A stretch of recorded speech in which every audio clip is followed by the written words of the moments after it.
Pentecost was more of your wheat, a lot of your grains. But the first harvest came around the Passover time, which was your barley and your corn and all of that. And but the first the sheaf of the corn was or the barley was waved, right? It wasn't used; it was waved, right? We couldn't use the barley or the corn during Passover. So, right, they had to use the store from the old of the last year until Pentecost, and then the first fruits of that harvest was given to Yahweh. So it's a lot of it was about agricultural times in our year, the 3 times that our agriculture came in. But that was the natural part. There's a spiritual part to it as well. Do you remember the day when all of the brothers and sisters were gathered together at the Feast of Pentecost? When the Spirit was given, right? So that's the spiritual part. The Spirit was sent on the Feast of Pentecost. So it's a lot. It's a lot. So we're gonna get into that. All right, Feast of Weeks, my sisters. So Passover was in the middle of April, and we began our countdown, our 7 weeks countdown, right? And we're going through, what is it, the second week of June, right? To our 50th day. Now, this time, remember, we had a week of unleavened, right? Which represents no sin. That's what leavening represents, sin. So a week of unleavened bread, no sin. And now we're really, what we're doing is tarrying for the Spirit, right? This is what the spiritual part of the Feast of Weeks is all about. The natural part is about what? Bringing the first fruits, presenting the first fruits to Yahweh. They were waved because they were just at the Passover, right at the Passover time, the first fruits were just reaped, right? The barley and the corn and all that was just reaped. And they had to wave it, right? But then at the first fruits, that's when they were offered. Because once the sheaves were weighed, they had to remember, they got these big combines that they got now. They had to cut that stuff, right? Then they had to lay it out, let it dry. Then they had to grind that meal, the barley and that corn into meal. It was a process. Before Yahweh. Then they presented the first fruits during the Feast of Pentecost or Feast of Weeks. Right. They stored it. They could eat off the old grain, but they could not eat of the new grain until it was presented to Yah, the first fruits to Yah. So let's pick back up and reacquaint ourselves with what Pentecost or the Feast of Weeks is all about, not only from a natural perspective, but from a spiritual perspective, okay? Let's pick up Levi, chapter 23, verses 15 through 21. Okay, Leviticus. Thank you for that. 15 8. Leviticus 15 through 21. Johanna, you feel like picking this up? Actually, let's pick it up at the Feast of Unleavened Bread. Because you'll really get to understand. Let's pick it up at verse 9. Leviticus. Levi 23, verse 9. Oh, that way we're going to pick a little bit of the unleavened bread piece up. Sister, pick up verse 2 and then go to verse 9. So verse 2, chapter 23, verse 2. Speak unto the children of Israel and say unto them, concerning the feast of Yah, which you shall proclaim to be holy convocations, even these are my feasts. Okay, and the first verse said what? Yahweh spoke to Moshe, right? Speak unto the children of Israel and say to them concerning the feast of Yah, which you shall proclaim to be what? Holy gatherings. That's what a convocation is, right? Even these are my feasts. Can't get no plainer than that. Right. Not man's feast, right. Yah's feast. And you're not going to see New Year's, Valentine's Day, Easter. You're not going to see any of that, right? None of that stuff. Halloween, Christmas. No, he said, these are my feasts, which you shall proclaim to be holy gatherings. And they shall be done what? In all your dwellings. Okay. So we know that the first one was Passover. So pick it up at verse 9, sister. Verse 9. You okay, sister? Verse 9. And Yahweh spoke unto Moshe, saying, Speak unto the children of Israel, Mm-hmm. and say unto them, When you be come into the land which I give unto you, and shall reap the harvest thereof, then ye shall bring a sheaf of the first fruits of your harvest unto the priest. Okay, so something was harvested at the time that they were coming to the land. And we know that when they left Egypt, it was a while before they came into the land, right? Mm-hmm. But he's talking to them about what they should do when they did come into the land. Because he told them the land that I'm going to take you to, it's a beautiful land. Mm-hmm. It's a land full of running waters and rolling hills, and the most beautiful land in the whole earth is what he was taking them to, right? The navel of the whole earth is Jerusalem. It had everything. It was the beauty of the whole earth. And it had mountains, valleys, everything. Everything. Praise Yah. Okay, go ahead, sister.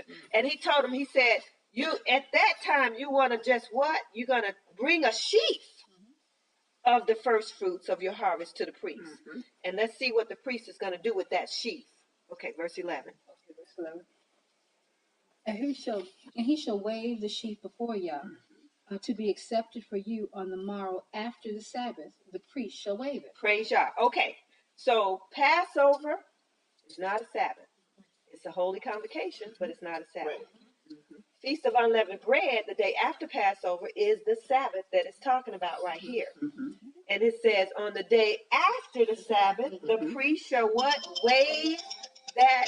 The priest is going to what? He's just going to wave it before Yahweh, right? It's not going to be offered on the altar or cooked or anything like that. It's just going to be waved before Yahweh, a sheaf. And when you're talking about a sheaf, you're talking about something like corn or barley, and those were the two main things that was waved at that time, because that was the harvest at that time. Okay, go ahead, sister. Verse 12. And you shall offer that day, when you wave the sheaf of the he-lamb without blemish of the first year, for a burnt offering unto Yah. That was what was sacrificed, a lamb for a burnt offering. So a lamb was sacrificed on Passover, right? And the lamb was also sacrificed when? On the Feast of First Fruits. But the harvest was waved. That's all. You know how you wave, right? That's all the priest did before Yahweh with the barley and the corn. Verse 13. And the meat offering thereof shall be 2/10 deals of fine flour mingled with oil, an offering made by fire unto Yah. Okay, so that lamb, it was supposed to be skinned, right, and gutted, all of the inner parts, the organs and stuff taken out, and it was supposed to be fried with flour. Fried? Yeah. That's why I said 2/10 deals of flour mingled with oil. Right. Okay. See, people don't understand what that means, but that oil was cooking, right? And they put that meat in that oil. That's what that meant. Okay, and that's what brought what? The sweet savory. Everybody know when you fry some meat, man, you be like, man, that smells so good. Between loaves, 2/10 deals. Okay, go ahead, sister. Pick up 13 again. Okay. And the meat offering thereof shall be 2/10 deals of fine flour mingled with oil, an offering made by fire unto Yahweh for a sweet savor. And the drink offering thereof shall be of wine, the fourth part of an hin. So the meat was cooked. That was the offering. And what happened to it? The priest ate it. And then the wine. You got to go back and research, what is a hin? It's a lot. A hin is 6 quarts. So the oil was literally, the wine was literally poured, right? But then the priests also, they brought so much wine. That was the offering for the priests. Okay, go ahead. Verse 14. And you shall eat neither bread, nor parched corn, nor green ears, until the selfsame day that you have brought an offering unto your Elohim. It shall be a statute forever throughout your generations and all your dwellings. Praise Yah. Okay, so that ended on the Feast of First Fruits. Passover, unleavened bread, Feast of First Fruits. Those are the first 3 days of an 8-day period that included Passover and 7 days of unleavened bread, right?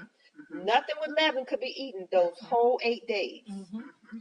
I take that back. The Passover could not be eaten with leaven.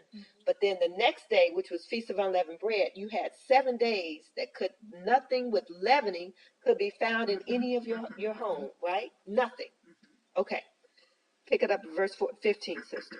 Verse 15. And you shall count unto you from the morrow after the Sabbath. From the Feast of First Fruits, we're talking about the Sabbath of Unleavened Bread. The morrow after is the Feast of First Fruits. Go ahead. From the day that you brought the sheaf of the wave offering, 7 Sabbaths shall be complete. Okay, so you count from the morrow after the Sabbath. That full Sabbath, the weekly Sabbath. Well, first you count from the morrow after the Sabbath, the first fruits. Then you go to the first weekly Sabbath, because you can't count 7 Sabbaths until once you pass first fruits, you go to that first weekly Sabbath. And then that's basically zero, because 7 days has to be complete, right? So that first Sabbath after the Feast of First Fruits is day 1, right? And then you're going to count 50 days, basically. And that will be Pentecost. So our Pentecost is going to be Sabbaths. June 13th? June 8th. 8th? Okay, so it's the first week, the end of the first week. Okay, praise God. Verse 16.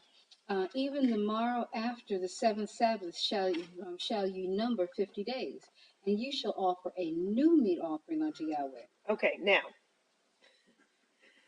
now the big thing is, some people are saying verse 15 is 50 days, and verse 16 is 50 days. Oh, yeah. Not thinking that it is just not It's a repeat. reiterating. It's a repeat. Exactly. Right. It's only 50 days. That's it. 7 Sabbaths must be complete. And 16 just repeats. So make sure Jake understands, right? Because you know Jake is a stiff-necked, hard-headed people. Yes, he is. And he got to repeat lots of times what he wants us to do. So 16 just reiterates what 15 says. So pick it back up again. Because if you add it, that's 100, not 50. Thank you. Pick up 16 again. It's 15 days. Okay, verse 16. Even unto the morrow after the 7th Sabbath shall you number 50 days. Right, because 7 Sabbaths is 49 days. Correct. And the morrow after is your 50 days. There you go. It's not 100 days, it's 50 days. So 15 and 16 is essentially saying the same thing. You go to the Sabbath after the Feast of First Fruits, and you begin to count 7 Sabbaths, or 49 days. And the morrow after that 49th day is your 50th day. Okay, go through verse 21, sister. Okay, verse 17. You shall bring out your habitations 2 wave loaves of 2/10 deals. And this is on the Feast of Weeks, the Feast of Pentecost, right? So Pentecost is the only feast day that will always come on the first day of the week. Always. It's the only Tomorrow after the Sabbath. feast day that will always come on the same day. It's the only one. Because you got to count 7 Sabbaths. Exactly. And the next day after is the first day of the week, right? Okay. Well, I'll start again, 17. And you shall bring out of your habitations 2 wave loaves of 2/10 deals. They shall be of fine flour. They shall be baken with leaven. So there you go. So on the Feast of Pentecost, that meat, that bread had to be baked with leaven. A rising agent had to be added to that flour, right? Okay, so that's for Feast of Pentecost, not for the Passover or unleavened bread or first fruits. For Feast of Pentecost, the leavening agent had to be added so that those 2 wave loaves could be baked. They shall be of fine flour. They shall be baken with leaven. They are the first fruits unto Yahweh. Right, praise Yah. So the loaves, the sheaves, the actual sheaves of the barley and the corn, was waved at first fruits, and then 50 days after that, the 7 Sabbaths, then it was actually presented as the first fruits. It had to be baked in those 2 wave loaves, right? And that's when the first fruits was actually presented to the Most High. Make sense? Okay. Because it couldn't have been harvested, dried, cooked, etc., all within a day's time. Right. It had just been harvested. Mhm. It just been, they just sickled it, Mhm. basically. That was it. So that's why the seventh Sabbath. Yeah. And like I said, they didn't have the ingenuity and the equipment that they have now to do all that. They even got stuff that they can dry that stuff out immediately. But back then, it was every man with a switchblade or whatever they call them, those big sickles. Yeah. Verse 18. Yes. Okay, verse 18. And ye shall offer with the bread 7 lambs without blemish of the first year, and 1 young bullock, and 2 rams. They shall be for a burnt offering unto Yahweh. With their meat offering and their drink offerings, even an offering made by fire of sweet savor unto Yahweh. Then ye shall sacrifice 1 kid of the goats for a sin offering, and 2 lambs of the first year for a sacrifice of peace offering. And the priest shall wave them with the bread of the first fruits for a wave offering before Yah, with the 2 lambs. They shall be holy to Yahweh for the priest. And you shall proclaim on the selfsame day that it may be an holy convocation unto you. You shall do no servile work therein. It shall be a statute forever in all your dwellings throughout your generations. And we all know what the word servile means, right? In other words, you cannot do any work of service and get paid for it on a Shabbat, whether it's a normal weekly Shabbat or a yearly annual Shabbat. So there were annual feast days. Some were Shabbat, some were not, right? Those that were not, you could work on them if you needed to, but the ones that were Sabbaths, you could not work on them. Okay? So Passover is not a Sabbath. If you have to work, you can work that day. Unleavened bread is a Sabbath. You cannot work that day. First fruits is not a Sabbath. You can work that day, right? Pentecost, Sabbath. Trumpets, Sabbath. Atonement, Sabbath. Tabernacles, first day. Tabernacles, 8th day, right? And I forgot the 7th day of unleavened bread. So there are holy days where you could work, and there are holy days where he commands that no work of service be done. Did you finish that, sister? Yes. Great job. Any questions before we get out of here? And then now we're going to go to Numbers chapter 28, verse 26 through 31. This is going to lay the foundation of what Pentecost is all about. Numbers 28, verse 26 through 31. Numbers 28. Sister Stella, you want to pick that up for me? Numbers chapter 28, verse 26 through 31. Verse 26 through 31. Numbers 28, verse 26. Also in the day of the first fruits, when you bring a new meat offering unto the Most High, after your weeks be out, you shall have a holy convocation. You shall do no servile work. Okay, so is this first fruits or is this Pentecost? I got Numbers. Hold on. I got Numbers chapter 28, verse 26.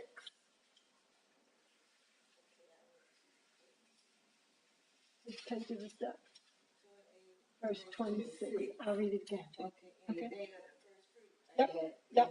Also in the day of the first fruits, when you bring a new meat offering unto the Most High, after your weeks be out, you shall have a holy convocation. You shall do no servile work. This is Pentecost. This is Feast of Weeks. And that's why you know that, because it says after your weeks be out, right?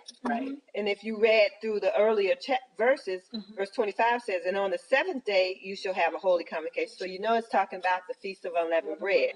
Now it gets into Feast of Pentecost, which is Feast of First Fruits, right? Or, I'm sorry, Feast of Weeks. Feast of Weeks. Because it says here, after your weeks be out. But it also said in the day of the first fruits. Right. When the first fruits is offered, see, because that it had to be baked, that barley and that corn and all that, it had to be baked into loaves. Not to mention the fact that during the time of Pentecost, the other harvest was wheat. Exactly. So you got all your grains harvested between Passover and Pentecost, right? And so it's baked into loaves, and then it's presented to the Most High, and they were able to eat it. Right. Okay. Verse 27. But he shall offer you. But I have he here. No. Ye. So I actually have an HE here in mine, but it's okay. But ye, because this is an HE for some reason, but ye shall offer burnt offering. Yeah, it says he. Really? Yeah. Ye shall offer the burnt offering for a sweet savor unto the Most High. Hmm. 2 young bullocks, 1 ram, 7 lambs of the first year. That's what we just What we read, just read. right? All of these were offered on the day of Pentecost. Go ahead. And their meat offering of flour mingled with oil, 3/10 deals unto 1 bullock, 2/10 deals unto 1 ram, Hmm. a several tenth deal unto 1 lamb throughout the 7 lambs, and 1 kid of the goats to make an atonement for you. Hmm. You shall offer them beside the continual burnt offering, and his meat offering they shall be unto you without blemish, and their drink offering. Praise y'all. All right. Let's finally go to Deuteronomy chapter 16. Deuteronomy. And I was just reading there where we're at in verse 20, in chapter 28, the last part of verse 14. Uh-huh. It speaks to, if we ever have an understanding about the keeping of the new moons, it explains it there. It says, verse 14, the last part says, this is the burnt offering. Where you at now, sis? Verse 14, the latter part. What? Oh, okay. Chapter 28, verse later part of 14. last sentence, I guess, No, if you we're will, still of in 14. Numbers 28, verse 14. Yeah. See where it starts with this? Okay. This is the burnt offering of every month throughout the months of the year. Mm-hmm. So to tell us this, we are actually supposed to have, we observe the new moon. Mm-hmm. Praise God. All right, let's go to Deuteronomy chapter 16. Deuteronomy 16. And let's pick this up at verse.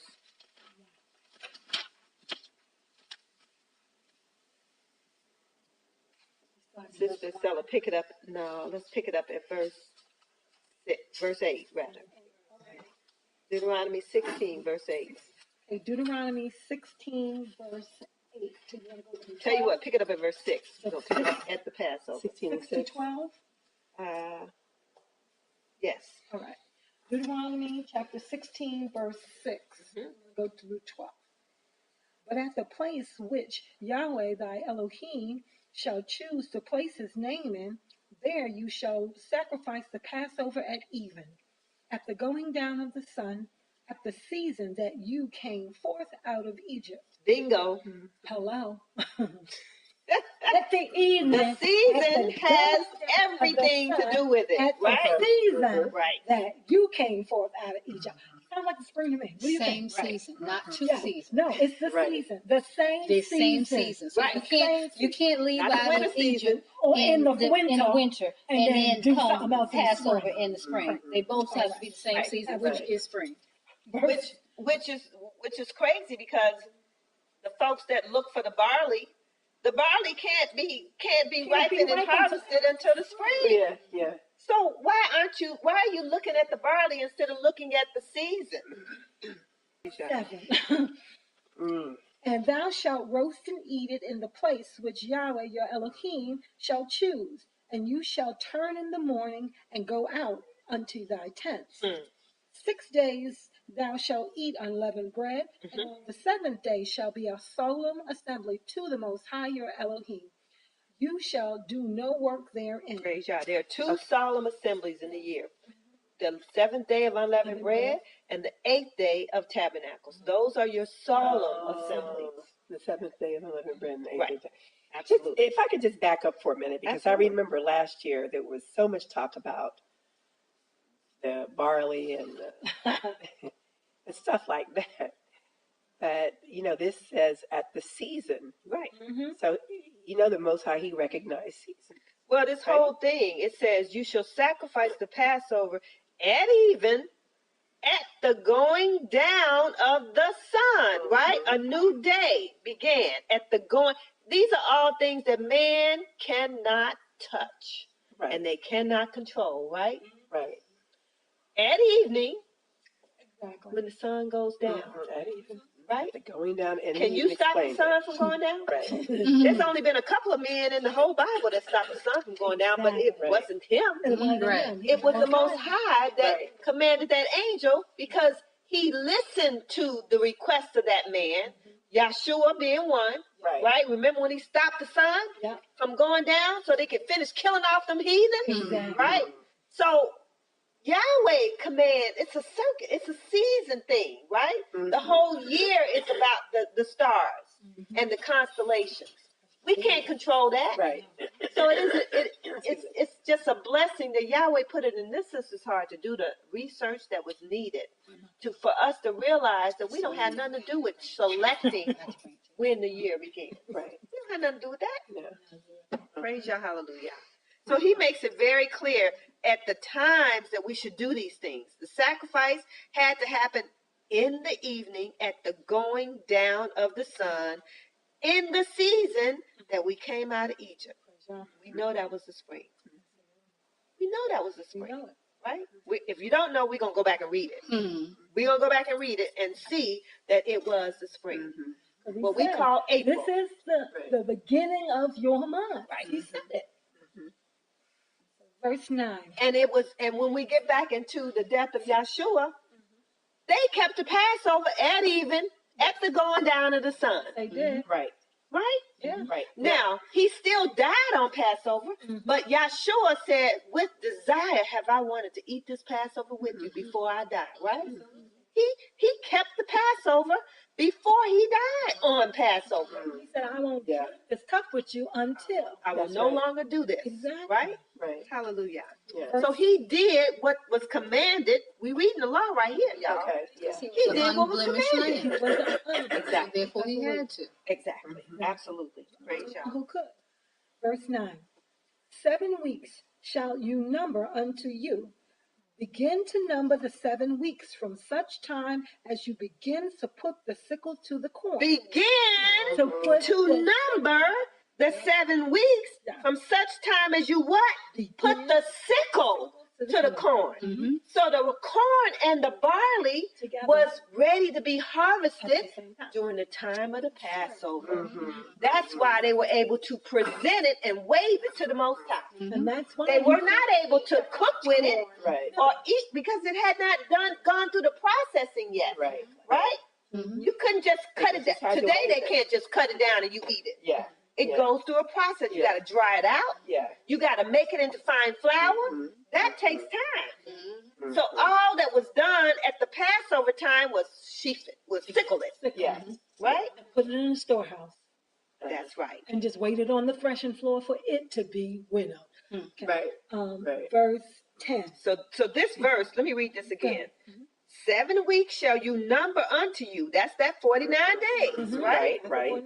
Right. That from that Sabbath after Feast of First Fruits, you number 49 days, which is 7 complete Sabbath days. 7 times 7 is 49, Right. right? And he tells you exactly, he says, begin to number the 7 weeks from such time as you begin to put the sickle to the corn, right? Mhm. Okay, what did I tell you to stop at? You said to go 12, to okay, 12. go to 12. Verse 10. And you shall keep the feast of weeks unto Yahweh your Elohim with a tribute of a freewill offering of thine hand, which thou shalt give unto Yahweh your Elohim, according as Yahweh your Elohim has blessed you. Praise Yah. And you Why? What's now that the barley and the corn it's the is first all fruits of you your know beaten down and winnowed and all that stuff? Why are you gonna give that to Yahweh? Because Yahweh had to feed the Levites and their families, right? And your free will offerings of the first fruits of that first harvest had to do that. That was what it was for. Same with the second harvest. Same with the last harvest of the year. It was to feed the people who took care of the temple, right? because that was their work. Praise Yah. Yeah. You know, when we first came to this country, the ministers didn't get paid like they got paid now. They went from house to house to And you have were fed a food. meal and you Yes. were given a place to sleep. That's That's it. how you were paid.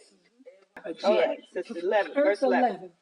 And thou shalt rejoice before Yahweh thy Elohim, you and your son and your daughter and your manservant and your maidservant and the Levite that is within your gates, and the stranger and the fatherless and the widow that are among you in the place which Yahweh your Elohim have chosen to place his name there.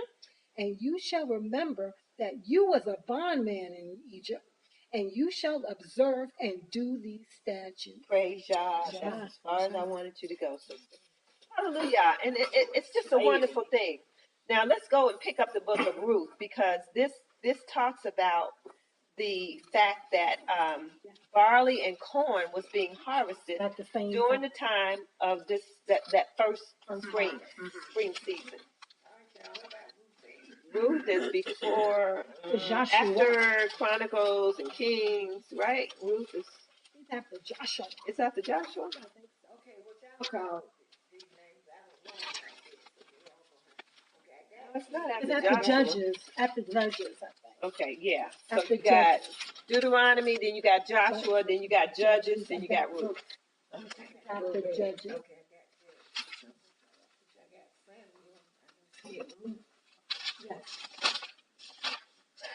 Okay, Sister Marie, you feel like reading a little bit? Yeah, let me find it. We're going to pick it up at chapter 1, Ruth 1. verse 1. Read the whole chapter. Ready? Everybody there? Now it came to pass in the days when the judges ruled that there was a famine in the land, and a certain man of Bethlehem, Yehuda, went to sojourn in the country of Moab, he and his wife and his 2 sons. And the name of the man was Elimelech, and the name of his wife was Naomi, and the name of his 2 sons, Mahlon and Chilion, Ephrathites of Bethlehem, Yehuda. So was Yahshua.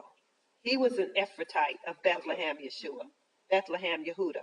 It's where it's the lineage that they came from. They were Ephrathites, and they lived in Bethlehem of the tribe of Judah, right? So we're talking about the lineage of Yahshua here, of King David and Yahshua ultimately. Okay, go ahead. Okay.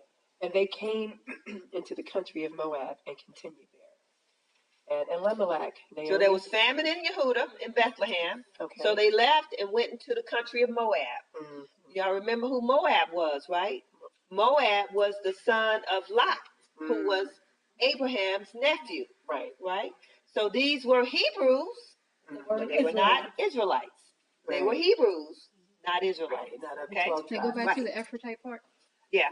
Ephrathite, Egypt? No. Ephratah? Ephratah was the sister that was the progenitor of from Yehuda, that was the progenitor of who Yahshua ultimately came from. Yeah, Ephratah was her name. Yes. She was not the only one, but usually the woman was never listed as part of the lineage. Exactly. She was Because Ephratah. I don't know. Who was she again? And this She was the progenitor of the Messiah ultimately. So King David, remember he was from Bethlehem. That whole lineage came from Bethlehem, Ephratah. That was the name of the city and the name of the female that they came from. Okay, but she was whose brother? Did you say she was somebody's brother? sister. Oh, somebody's sister. No, I called her sister, meaning She's a sister. Not somebody's sister. And I think that's where the Jews get the whole thing of it comes down the lineage of the mother. Oh, all right. So hold on. They do subscribe to that. So Bethlehem, we know that that's where Christ was born, right? So Ephratah was the female that was the part of their lineage. So they always said Bethlehem Ephratah, for whatever reason. Oh, she was way, yeah. She was, way on, early on, right? Early on. Okay. All right. So pick that back up, sister, at verse 3. Okay. Is anybody warm? Okay. And Elimelech, Naomi's husband, died, and she was left and her 2 sons. And they took them wives of the women of Moab. The name of the one was Oprah. Mm-hmm. Called today. Orpah. Orpah. Now, Orpah is a Hebrew name. It means my God is king. Mm-hmm. Okay, go ahead. Now, just going back to what you're saying about Ephrata, I just looked at the little thing over here in the concordance. It said in Genesis, it goes to Genesis 35 and 19. Mm-hmm. It says, and Rachel died and was buried in the way to Ephrata, Right. which is Bethlehem. Right. Right. But the sister's name was Ephrata. Mm-hmm. Yeah. Okay. And for whatever reason, that lineage only was named by the woman instead of the man. Mm-hmm. Whatever reason. But she was part of Judah. We know that, Mm-hmm. right? Right. But Ephrata was a female. If you go back in the Chronicles, that's where you can find that. Maybe when we do the class on Yehuda and his lineage, we'll pick all that back up. Okay, so what verse was? Verse 4 again. Okay, and they took them wives of the women of Moab. The name of the one was Orpah, Mm-hmm. and the name of the other Ruth. Mm-hmm. And they dwelled there about 10 years. And Ruth means friendship or beauty. So both had Hebrew names too. So again, these were Lot's sons that he had by his daughters. Okay, Moab. Remember, they thought that they were gonna die Yeah. because all of the. It was wrong. It was wrong. It was definitely it was wrong. It was definitely wrong. Root means beautiful Yeah. and friendship, beauty and friendship. Because them 2 husbands took their father in the cave and look at them up. Yeah. That's what happened. She says, "Oh, you're wrong." Okay, now let's get back. Somebody slept with somebody's dad. Yeah. Okay, remember Lot, Abraham's nephew Lot. Remember after they fled from Sodom and Gomorrah, and they turned the wife to salt, a block of salt, and they told him not look back, and she looked back, so they turned her into salt. Well, they went and fled. Lot and his 2 daughters, they went and fled, and they were hiding in a cave. And the daughters thought it was the end of the world, basically. And so they got their father drunk, and one had relations with him. She got pregnant. The next day, the next one had relations with him, and she brought forth seed. Just because they thought they were going to die, they need to pity pat their dead. They thought they were the only ones left in the world, I guess. They thought they was dying, but we're gonna bring forth seed. Yeah, that was their thinking. Yeah. Huh? Yeah, they Why would you do that? right, just be dead. Be done with it. Be dead and be done Be with dead and it. be done They with wanted to preserve his seed, their father's seed. But anyway, Okay, they would have whatever. had 9 months to have a baby. So come on now. Right, And they did. Everything was normal, but it was wrong. But that's what happened. So Moab was the son of Lot and one of his daughters, and Ammon was the other son of Lot and the other daughter.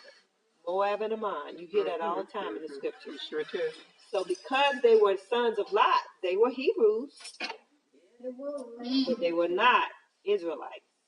Okay, and they hated us with a passion. But we're gonna find that this sister loved us, loved our people, loved our God. Praise y'all.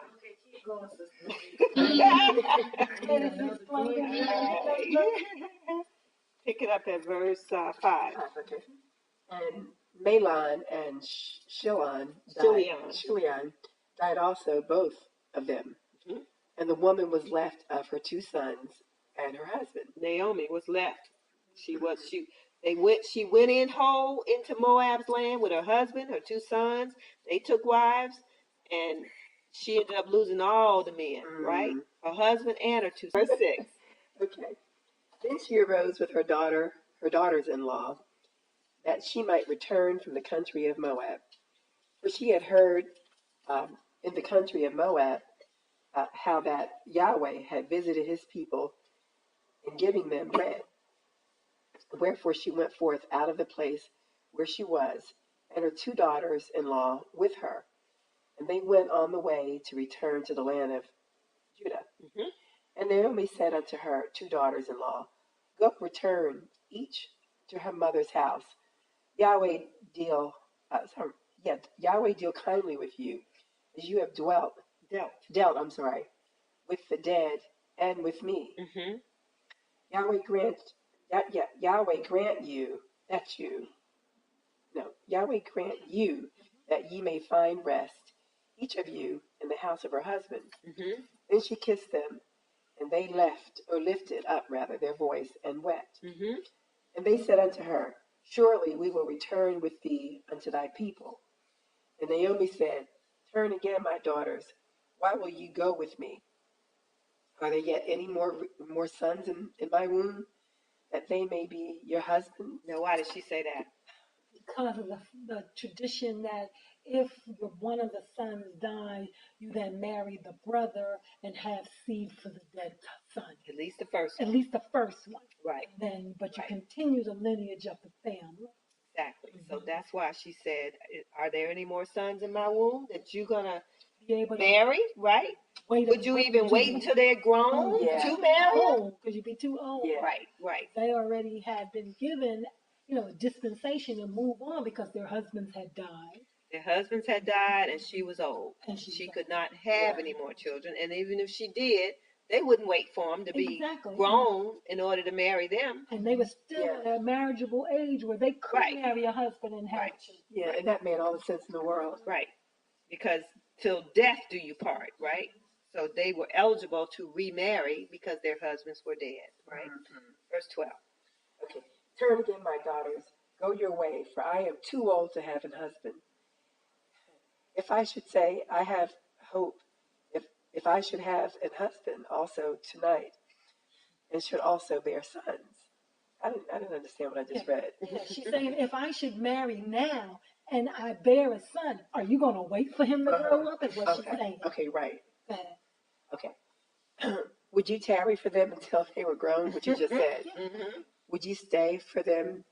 Would you stay for them from having husbands? Mm-hmm. Nay, my daughters. daughters. Mm-hmm. For it grieveth me much for your sakes that the hand of Yahweh is gone out against me. Mm. So she feels like she's cursed. I'm cursed. The hand of Yah's gone out from me. Right. My husband's dead. My sons are dead. That's how she feels. And the Well, kids. it was pretty much that. That's basically what's going on. Right. And they lifted up their voice and wept again. And Orpah kissed her mother-in-law, but Ruth clave unto her. Hmm. And she said, Behold thy sister-in-law. Excuse me. And she said, Behold, This is Naomi talking, right? Verse 15. thy sister-in-law is gone back unto her people and unto her gods. Return thou after thy sister-in-law. Mm-hmm. And Ruth said, Entreat me not to leave thee, or to return from following after thee. For whither thou goest, I will go. Mm-hmm. And where thou lodgest, I will lodge. lodge. Thy people shall be my people. Hallelujah. And thy Elohim shall be My Elohim. my Elohim. So there's no. She was a Hebrew. She wasn't an Israelite. Right. Okay. So Her this natural is daughter. this is the epitome of who Yahweh considers spiritual Israel right here. Right. This is the epitome of that. See, Yahweh. It don't matter if what nation you from. It matters if you serve Him and worship Him. There's no difference between a Jew and a Gentile if you're doing what it says in the law, right? You do by nature the things contained in the law if you love Yahweh with all your heart and all your soul. And all He requires is that you worship Him in spirit and in truth, right? Mm-hmm. So Ruth epitomized that way back then. Okay. Go ahead. That's why she said, what? Where you lodge, I will lodge. Your people shall be my people, and your Elohim, my Elohim. Verse 18, sister. Back up for a second. So her natural daughter went off and did something else. No, she had two daughters-in-law. Oh, So she had two sons and two okay. daughters-in-law. So the other daughter-in-law, She went left. off and did Right. Orpah went back to her family. Whereas Ruth, Ruth, she clung to her mother-in-law. See, back then, when you married your husband's family, right? Yeah, You know. You wasn't welcome back home. Right. married into your husband's family. But because her husband was dead, she could have went back to her father's house. But Ruth chose not to. Okay. She chose to stay with her mother-in-law. She was old. First of all, why would she let her start traveling from wherever they were back to Bethlehem, Yehuda, by herself? Yeah. So the woman had the care and love of her mother-in-law first and foremost. Yeah. Yeah. That's And I'm kind sure of the way I Yahweh see saw it that, anyway. Yeah. Okay. So where thou diest, will I die, and there will I be buried. Yahweh do so to me, and more also, if aught but death part thee and me. Okay. So she said, Naomi, where you die, I'm going to die. Wow. Where you will be buried, I'm going to be buried. Yahweh do so to me and more also, if nothing but death parts between me and you. Mm-hmm. That Yes, it was. love. That was some love. Was a beautiful. Probably her own sons wouldn't have thought that way about her. Mhm. But her daughter-in-law did. Yeah. Yeah. Praise Yah. Special. Verse 18. Okay. Sound like she was given a daughter. Sound like Naomi was She a was good given a mother. daughter. She was given Praise a Yah. She was given a daughter. She didn't have one, but she was given a daughter. Yes. Yeah. Hallelujah. Okay, verse 18. When she saw that she was steadfastly minded to go with her, then she left speaking unto her. So when Naomi saw that Ruth I'm not was, gonna say nothing else. hey, Run back she's in there. gonna go with her. She stopped. She stopped trying to convince her to go back to her own people, right? Mm-hmm. Praise Yah. She clung to her. Was like, no, you can't go without me. Okay, verse 19. So they two went until they came to Bethlehem. And it came to pass, when they were come to Bethlehem, that all the city was moved. That's me. That all the city was moved about them. And they said, Is this Naomi? And she said unto them, Call me not Naomi, call me Mara. Mm-hmm. But She lost her husband and her son. for the Almighty hath dealt very bitterly with me. Mm. I went out full, and Yahweh hath brought me home again empty. When then, Why then? Why then call me Naomi, seeing Yahweh hath testified against me, and the Almighty hath afflicted me? So Naomi means pleasant. Mara means bitter. So Naomi returned, and Ruth the Moabitess, her daughter-in-law, with her, which returned out of the country of Moab. And they came to Bethlehem in the beginning of the barley harvest. Okay. Hey. The beginning of the barley harvest. We know that that's during the Passover, right? Beginning of spring, that is when the barley is harvested, right? Okay, I'm going to pick up chapter 2. And Naomi had a kinsman of her husband's, a mighty man of wealth, of the family of Elimelech, which was her husband, right? And his name was Boaz. And Ruth the Moabitess said unto Naomi, Let me now go to the field and glean ears of corn. It's time for the harvest, right? It came at the time of the harvest. Let me glean ears of corn after him in whose sight I shall find grace. And she said unto her, Go, my daughter. And she went and came and gleaned in the field after the reapers. And her hap was to light on a part of the field belonging unto Boaz, who was of the kindred of Naomi's husband Elimelech. And behold, Boaz came from Bethlehem, and said unto the reapers, Yahweh be with you.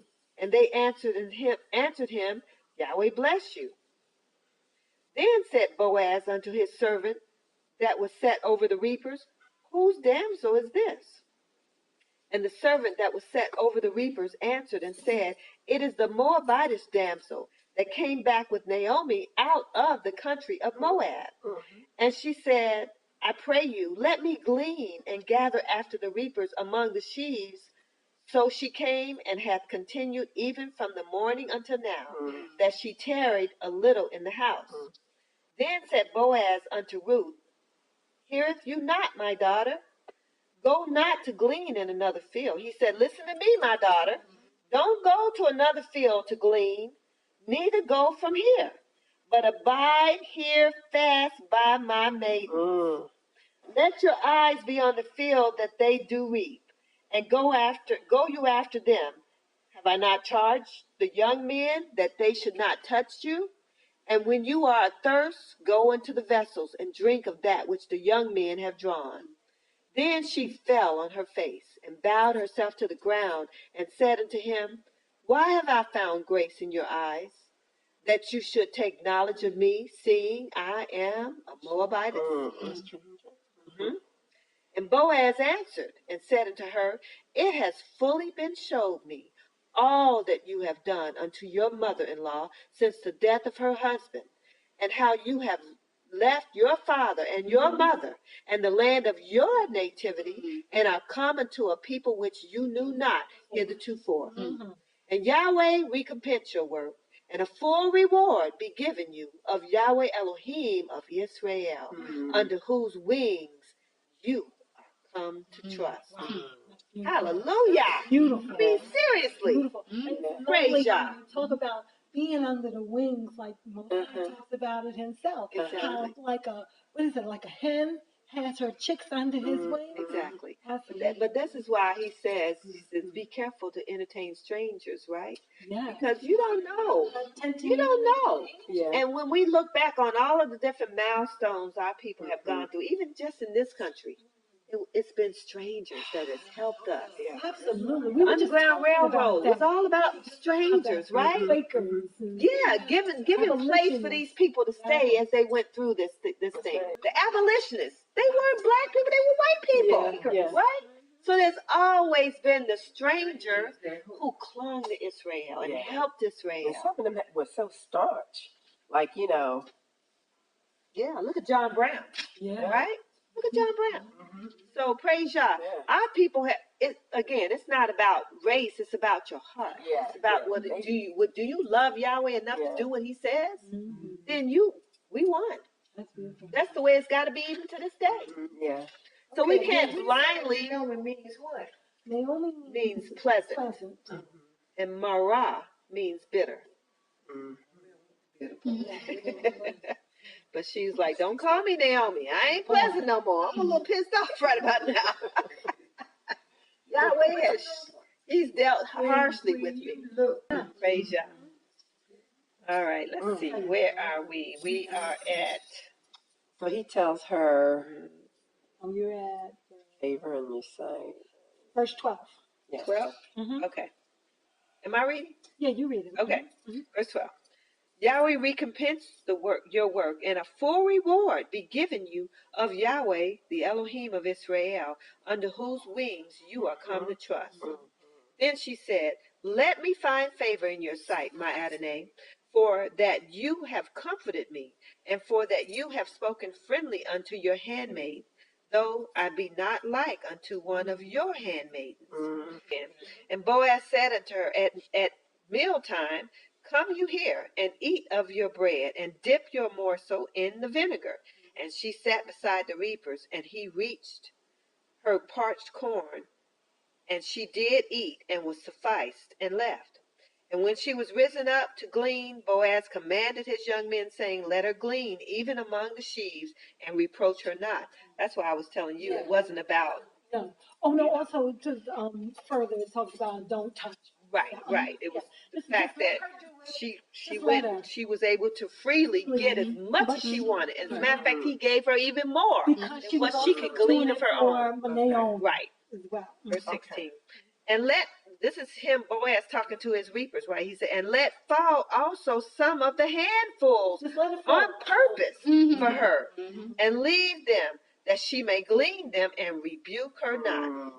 So she gleaned in the field unto evening, and beat out that she had gleaned, and it was about an ephah of barley. That ephah is 3 pints, right? So she gleaned 3 pints in one day of barley, all right? So let's stop it there. Now that was barley. Now let's go and see about the corn. Chapter 4, because barley is all about chapter 3 as well. Okay. But chapter 2, verse 22 says, chapter 2, verse 22. And Naomi said unto Ruth, her daughter-in-law, It is good, my daughter, that you should go out with his maidens, and that they meet you not in any other field.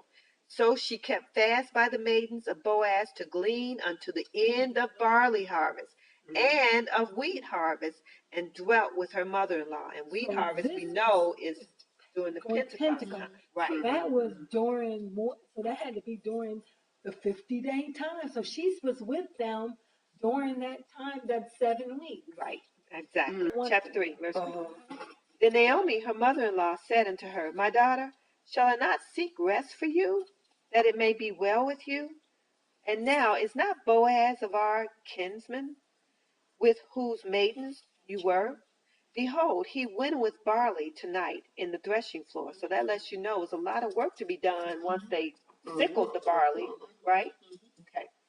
Oh, I'm sorry. Chapter 2, verse 1. We're just going to read through verse 2. Okay, two. This is where it talks about the corn.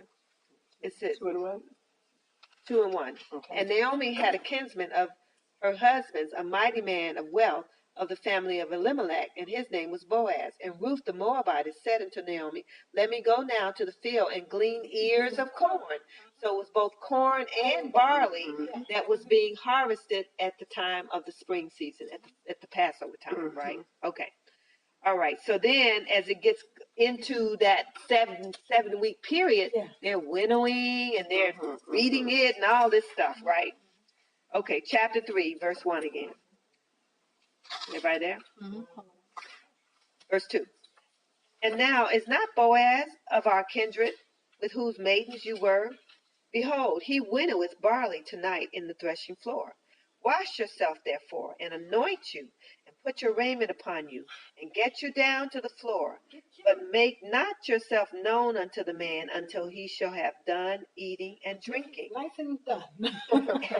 And it shall be, when he lie down, that you shall mark the place where he shall lie, and you shall go in and uncover his feet, and lay you down, and he will tell you what you shall do. And she said unto her, All that you say unto me, I will do. And she went down into the floor, and did according to all that her mother-in-law bade her. And when Boaz had eaten and drunk, He was drunk. and his heart was merry, Okay. he went to lie down at the end of the heap of corn. Corn, right? Not barley anymore, but corn. And she came softly and uncovered his feet and laid her down. And it came to pass at midnight that the man was afraid and turned himself, and behold, a woman lay at his feet. And he said, Who are you?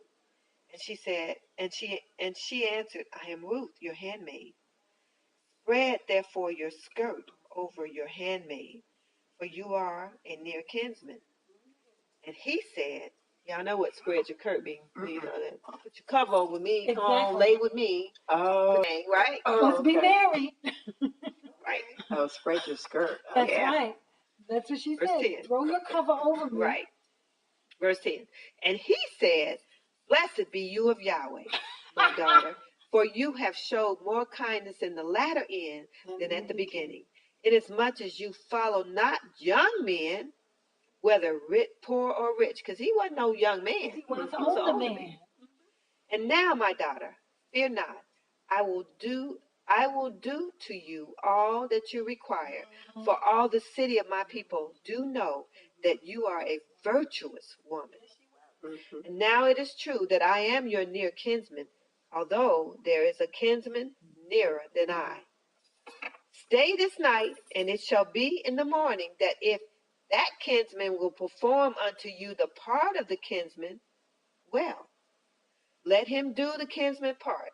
But if he will not do the part of the kinsman to you, then I will do the part of the kinsman to you. As Yahweh liveth, lie down until the morning. So what is the part of the kinsman? That is brother. Right. So basically the he had to buy the inheritance, the land of Elimelech. yeah. He had to take everything that belonged to Elimelech to himself. Even the wife. Right. Mm-hmm. Right. You He the had near to take kinsman care that of had to? the mother, Naomi. The land. He had to take care of the land became his, Elimelech's land that he And left Ruth and would went to become Moab. his wife. Right, and Ruth will become his wife. Mhm. Everything that was a part of Elimelech, Chilion and And Machon, Melchon. they all would become that near kinsman's property and So the brother had wives, to. etc. So basically, The near kinsman. The near We don't know kinsman. what. Yeah. Well, I'm just saying. Taxes The Right. near kinsman Right. had to have back. And it had. So let's say if Boaz was a second cousin, Mhm. this other one may First have been cousin. a first cousin. So he had the first right First right of a to all of Elimelech's property and all of the women and everything else. Okay. So Mhm. that's why Boaz said, Not I'm your tonight, kinsman, but but there's there's somebody someone else nearer that's than me. nearer of kinsman. And if he comes and And if he does the part of the kinsman, Yeah. then you'll be well. his wife. right. Mhm. But if he don't, then I will. So that's what they're getting ready to go through now, is the part of the kinsman. And this is called The the right of Redeemer. first, the See? Redeemer. The Redeemer. And this is why this is important, because because this is what Yahshua was to us. Yeah. So And this all happened during what? The 7 Yeah. weeks of time between the Feast of First Fruits and Pentecost. So the near kinsman, because we have heard that reference before. In this case, see, our near it's going to be kinsman Boaz. is Yahshua. Right. Right. Right. Who is the Our progenitor Our near of kinsman redeemer is Yahshua. Yahshua. Right. Right. That's who he is. Right. Yeah. So when you look at it from a spiritual perspective, it's saying the same thing. Yahshua is our near kinsman He who redeemed redeemed us. us. Right? He didn't have to. He brought us near. He literally gave his life for us. So he took on everything from the children of Israel, all the sin, all the everything, because he was the near kinsman to redeem us. A near kinsman must be the redeemer. So that was on a And the spiritual only one level. that can He's redeem redeeming us. on a right, natural level. right, What's exactly. so interesting is that. But it's all law, right? Right. Yahshua didn't do that just because. Right. He did it because it was the law. Right. Right.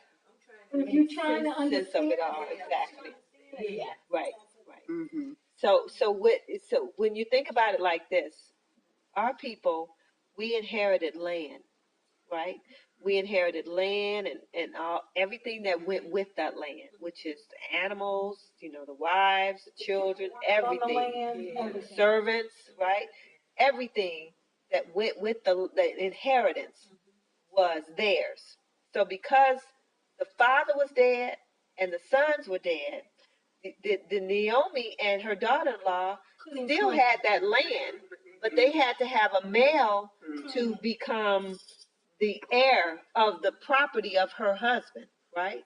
And so that's why they wanted Boaz to be that heir to their property, right? It's a good man. Right, because she was old, and back then it wasn't about going to an office and typing some stuff in a computer. It was hard work. It was male kind of work. You know what I mean? And so because Boaz was very well established, he was wealthy, he had servants. Yeah, it was only, and he was a near kinsman. And so he would have taken the land of Naomi's husband and her family to his, right? And he would have been even more wealthy, right? Exactly. And the fact that he has servants and everything else Right. meant They that would've he didn't, taken care of he it. didn't have to go out and do the work Thank himself. you. No, he just went and visited. That's all. That's all. And made sure it got done, right? And he felt very flattered that this young woman. Right. She But said, you didn't go after these young men. strategic. So let's see what She happens. did what she told her to do. Because this is very important when it comes to who Yahshua is for us. Okay. If Yahshua had not redeemed us through his death, yeah, we would not be existing today. He is the kinsman redeemer for us through his blood. Okay. Verse 14. So he told her, we'll see what happens in the morning, right? Lie down until the morning. Verse 14. Girl, go sleep. And she lay at his feet until the morning, and she rose up before one could know another. And he said, let it not be known that a woman came into the threshing floor, right? Verse 15. Also he said, bring the veil that you have upon you and hold it. And when she held it, he measured 6 measures of barley and laid it on her. And she went into the city. And when she came to her mother-in-law, she said, who are you, my daughter? And she told her all that the man had done to her. And she said, these 6 measures of barley gave he me, For he said to me, go not empty unto your mother-in-law. Then said she, sit still, my daughter, until you know how the matter will fall. For the man will not be in rest until he have finished the thing this day. Then went Boaz up to the gate. That's where all the business was transacted, right? And sat him down there. And behold, the kinsman of whom Boaz spoke came by, unto whom he said, ho, such a one, turn aside, sit down. And he turned aside and sat down. And he took 10 men of the elders of the city and said, sit you down here. And they sat down. And he said unto the kinsman, meaning that kinsman that was nearer, right? Maybe he was a first cousin, I don't know. Naomi, that is come out again, out of the country of Moab, sells a parcel of land, which was our brother Elimelech's. And I thought to advertise you, saying, buy it before the inhabitants and before the elders of my people. If you will redeem it, redeem it. But if you will not redeem it, then tell me, that I may know. For there is no one to redeem it besides you, and I am after you. And he said, I will redeem it. Okay, because he just talked about the land at this point, right? Okay. He said, okay, I'll do it. Listen to this. Verse 5. Then said Boaz, what day you buy the field of the hand of Naomi, you must buy it also of Ruth the Moabitess, the wife of the dead, to raise up the name of the dead upon his inheritance. There you go. That's the piece about the brother, right? Exactly. So when you go and lay with, you got to take that woman as your wife, and And that first child to be has to seed be unto Chiliana right, Mayhaw. has to be the seed of that husband, Brother. right? Okay, let's see how he changes his story now. Verse 6. And the kinsman said, I cannot redeem it for myself, lest I mar my own inheritance. Redeem you my right to yourself, for I cannot redeem So let it. me understand something going back to 5. He would have had to take Ruth and her mother. Yeah. He would have Have had to to take care of both everything of them. that is associated But with he the would have land. had to also raise up seed to Ruth. Ruth. The firstborn Yeah, would have her been husband. named after Her husband. whichever one she was married to, Chilion or whatever the other Mahlon. one. Yeah, Mahlon. Right. That first child born would have carried the name of that man, right? And he would have inherited their He would get his land back. land, right? Okay. That was the And gotcha that for was you. the thing. Oh, So he would have inherited. So yes, he would he have would not have got the inherited. land free and clear. Right. And he was like, oh, I ain't doing that. Okay, right. It had nothing to do with Right. the You mother-in-law. got to buy it. You're gonna buy a land Right. and then give it to somebody else. Right. Okay, right. So his other sons and children that he got, they're gonna be looking, well, that one over there is mine. It's like, no, actually, No, it's that's not. Nah, Yeah. It's right, his. right. Exactly. It's his. Because that was from his Like, daddy. no, I'm not going to buy my own inheritance. Yeah. I kind of go along with these cousins. Okay, praise God. Praise God. Verse 7. Now this was the matter in former time in Israel concerning redeeming and concerning changing.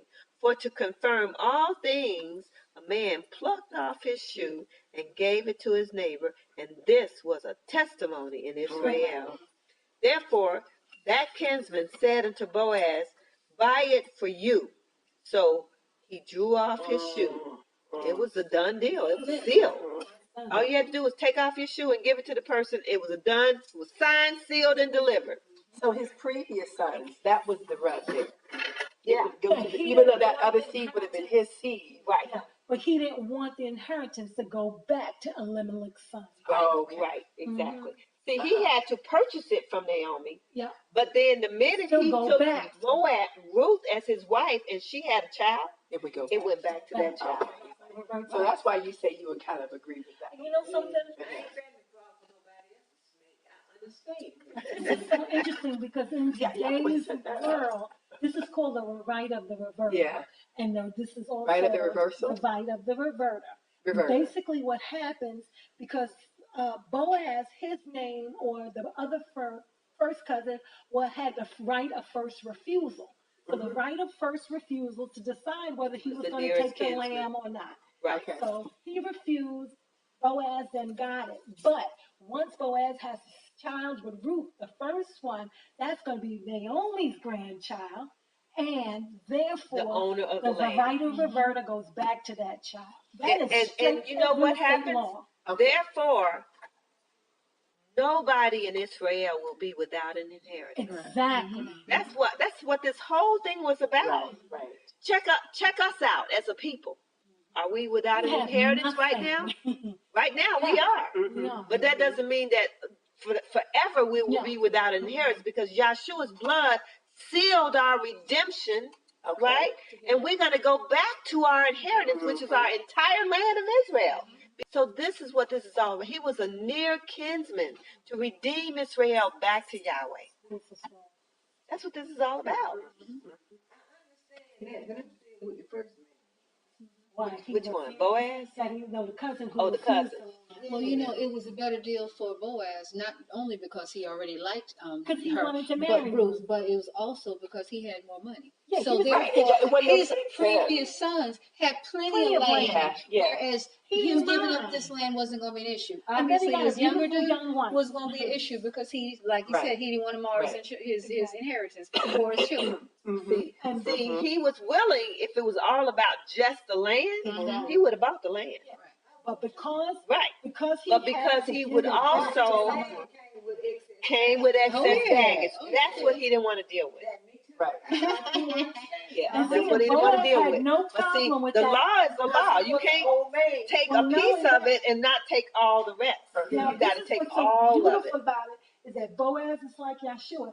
We are all this excess baggage, and he took us on. Right. Right. Hallelujah. Verse 9. Right.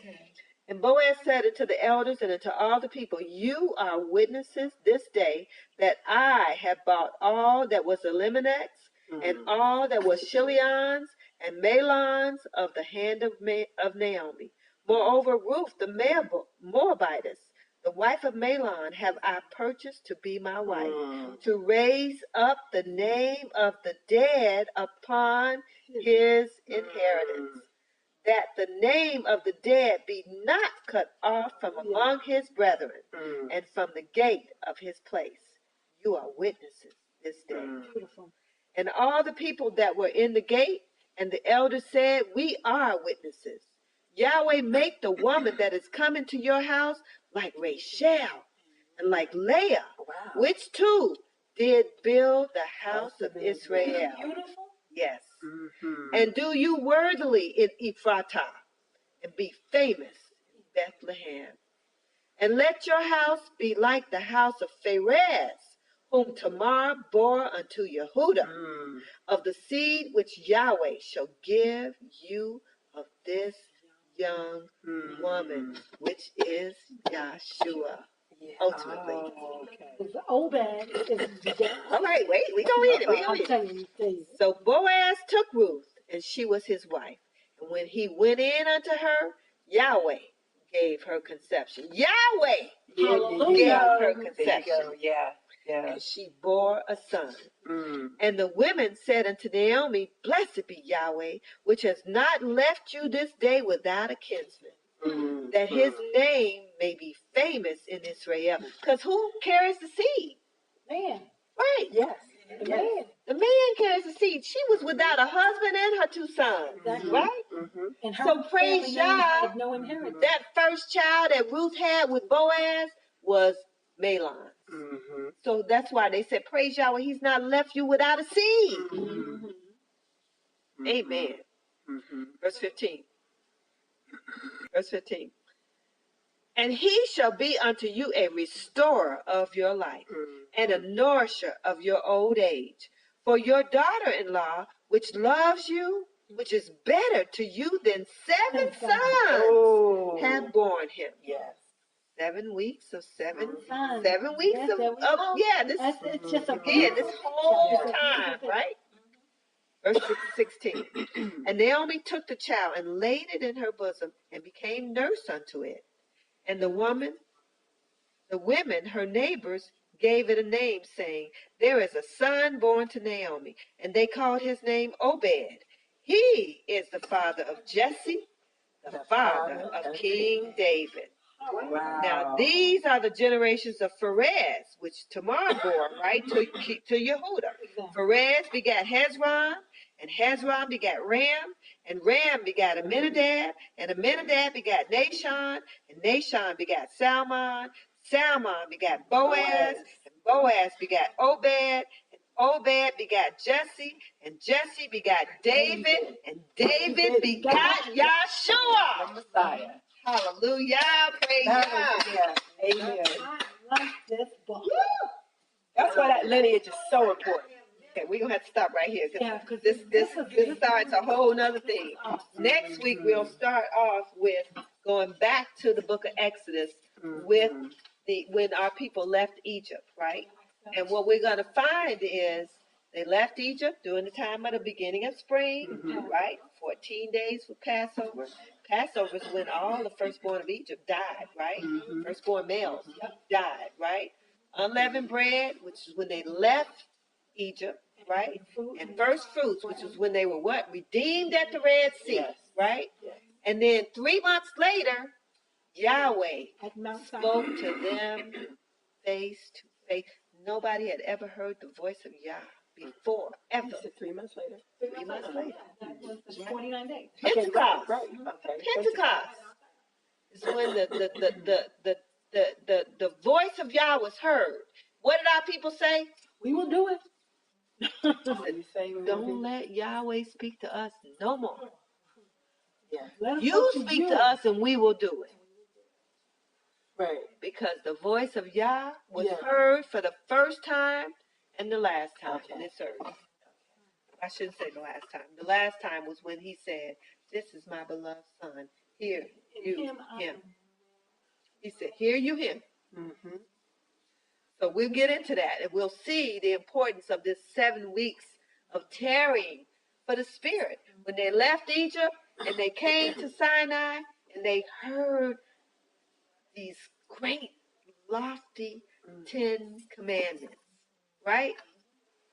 That it took Moshe 40 days to understand how they broke down into laws, statutes, and judgments. So our people could learn to live the way we were supposed to live. Right. Praise Yah. And so we're going to go from that to the time that Yeshua, after his resurrection, which was on the Feast of First Fruits, right? He was in and out, appearing to the brethren for 40 days. Yeah. And at the last day, he said, "You stay right here in Jerusalem until you be endowed with the Spirit." 10 days later, 50 days, Spirit landed on them like tongues of fire, right? And they were able to understand, no matter where those Hebrew Israelites were from in the world, they would understand what they were saying. Why?